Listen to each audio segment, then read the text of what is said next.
गोपालगंज जिले में थावे भवानी मंदिर में हुई करीब 1.8 करोड़ रुपए की चोरी के मामले में पुलिस ने अब खुलासा कर दिया है। इस केस में पुलिस ने उत्तर प्रदेश के गाजीपुर से मास्टरमाइंड दीपक राय को गिरफ्तार किया है, जबकि उसका एक साथी अभी फरार है। पुलिस के अनुसार चोरी से पहले आरोपियों ने पूरी तैयारी की थी। उन्होंने चोरी से जुड़ी फिल्में देखी और गूगल और यूट्यूब के जरिए थावे भवानी मंदिर की जानकारी जुटाई। इसी दौरान उन्हें मंदिर में मौजूद मां दुर्गा के गहनों की जानकारी मिली, जिसे उन्होंने कई दिनों तक लगातार ऑनलाइन सर्च किया। पूरी योजना बनाने के बाद 17 दिसंबर की रात आरोपियों ने चोरी की घटना को अंजाम दिया। उन्होंने गर्भगृह में घुसकर मां दुर्गा की प्रतिमा से सोने चांदी के हार, लॉकर में रखा मुकुट और अन्य कीमती आभूषण चुरा लिए। इसके अलावा मंदिर परिसर में रखा करीब 50 किलो वजनी दान पेटी भी उठा ले गए। चोरी किए गए सामान की कीमत लगभग 1.8 करोड़ रुपए आंकी गई। मंगलवार को प्रेस कॉन्फ्रेंस में एसपी अवधेश दीक्षित ने जानकारी दी कि इस मामले में 12 विशेष जांच टीम का गठन किया गया था। पुलिस ने 5 दिनों तक बिहार, उत्तर प्रदेश और मध्य प्रदेश में लगातार छापेमारी की। तकनीकी साक्ष्य, सीसीटीवी फुटेज और मोबाइल सर्विलांस के आधार पर जांच टीम उत्तर प्रदेश के गाजीपुर जिले के जमनिया थाना क्षेत्र तक पहुंची। यहां से देवानंद राय के बेटे दीपक राय को हिरासत में लेकर पूछताछ की गई। पूछताछ के दौरान दीपक ने चोरी की वारदात में अपनी भूमिका स्वीकार कर ली। पुलिस जांच में सामने आया कि दीपक एक पेशेवर मंदिर चोर है और वह पहले भी कई मंदिरों में चोरी की घटनाओं को अंजाम दे चुका है।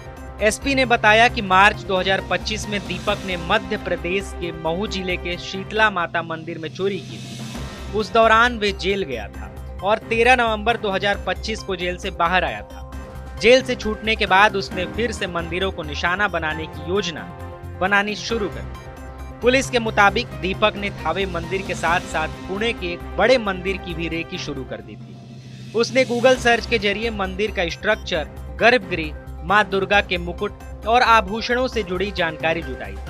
मोबाइल जांच में साफ हुआ कि चोरी पूरी तरह योजनाबद्ध और सटीक तरीके से की गई थी। एसपी ने आगे बताया कि 10 और 11 दिसंबर की रात दीपक खुद थावे माता मंदिर पहुंचा था और फाइनल रेकी की थी। उसने तय किया था कि मंदिर में कहां से घुसना है, गर्भगृह तक कैसे पहुंचना है और चोरी के बाद बाहर निकलने का रास्ता कौन सा होगा।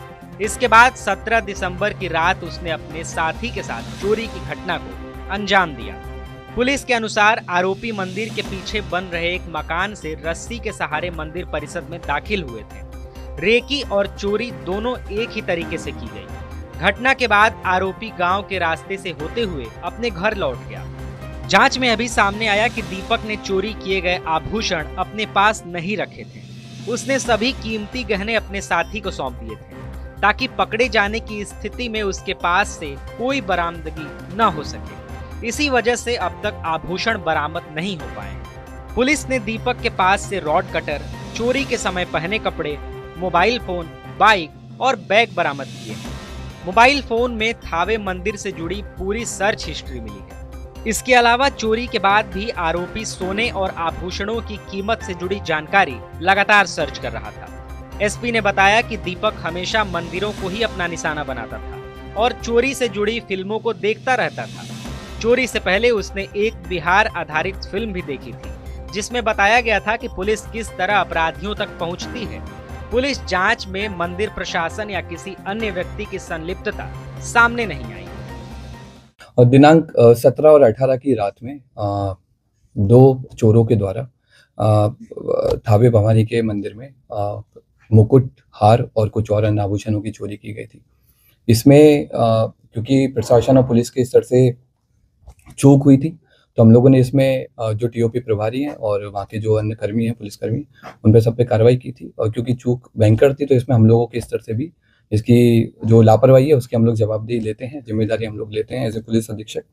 हम लोगों ने इसमें, क्योंकि घटना काफ़ी संवेदनशील थी, तो हम लोगों ने कई सारी एसआईटी बनाई गई थी और लगभग 12 के आसपास टीम्स अलग अलग बिंदुओं पे काम कर रही थी। कुछ स्थानीय लोगों पे, कुछ दूसरे जिलों के, दूसरे राज्यों के क्रिमिनल्स पे भी काम किया जा रहा था।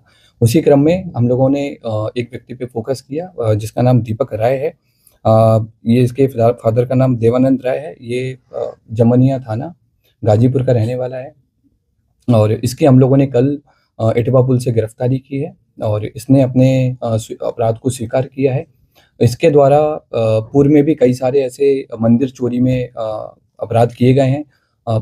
इसी साल मार्च 2025 में इसके द्वारा महू जिले के कोतवाली थाने में शीतला माता मंदिर में चोरी की घटना कारित की थी, जिसमें जेल गया था और 13 नवंबर को जेल से छूटा है। जेल से छूटने के बाद में फिर इसने थावे मंदिर और पुणे के एक बड़े मंदिर की रेकी करना स्टार्ट किया। वहाँ के सोने मुकुट के बारे में इसने गूगल पे और यूट्यूब पे अच्छे से सर्च किया और 10 और 11 की रात में थावे मंदिर में आकर प्रॉपर रेकी की और जिस तरह से घटना कारित की गई है उसी तरह से इसके द्वारा रेकी किया गया।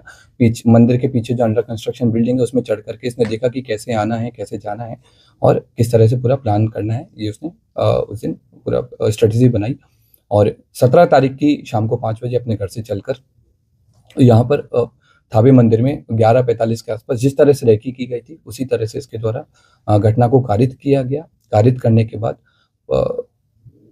गांव के रास्ते से होकर पैठान पट्टी होकर के इसके द्वारा वापस अपने घर पे गया और अपने आभूषण को, जो अपना दूसरा साथी है, उसको इसने हैंड ओवर कर दिया ताकि पुलिस अगर इसको पकड़े तो आभूषण नहीं मिले। कितने लोगों ने मिलकर चोरी की घटना? अभी तक की जो हमारा अनुसंधान हुआ है और इससे पूछताछ में अभी तक हम लोग 2 लोगों पे काम किए हैं और 2 लोगों की संलिप्तता पूर्णतः पाई गई है। इसमें दोनों लोग आइडेंटिफाई हो गए हैं। एक व्यक्ति दीपक राय की गिरफ्तारी हुई है। उसके पास से हमको घटना में जो उस दिन घटना हुई थी उस वाला कटर हमने बरामद किया है, जो कपड़े पहने हुए थे वो बरामद किए हैं। फोन बरामद किया है जिसमें उसके द्वारा थावे मंदिर के बारे में सर्च किया गया है और घटना कारित होने के बाद में भी उसने सोने की डिटेल PI 916 के बारे में पूरा उसने पढ़ा है।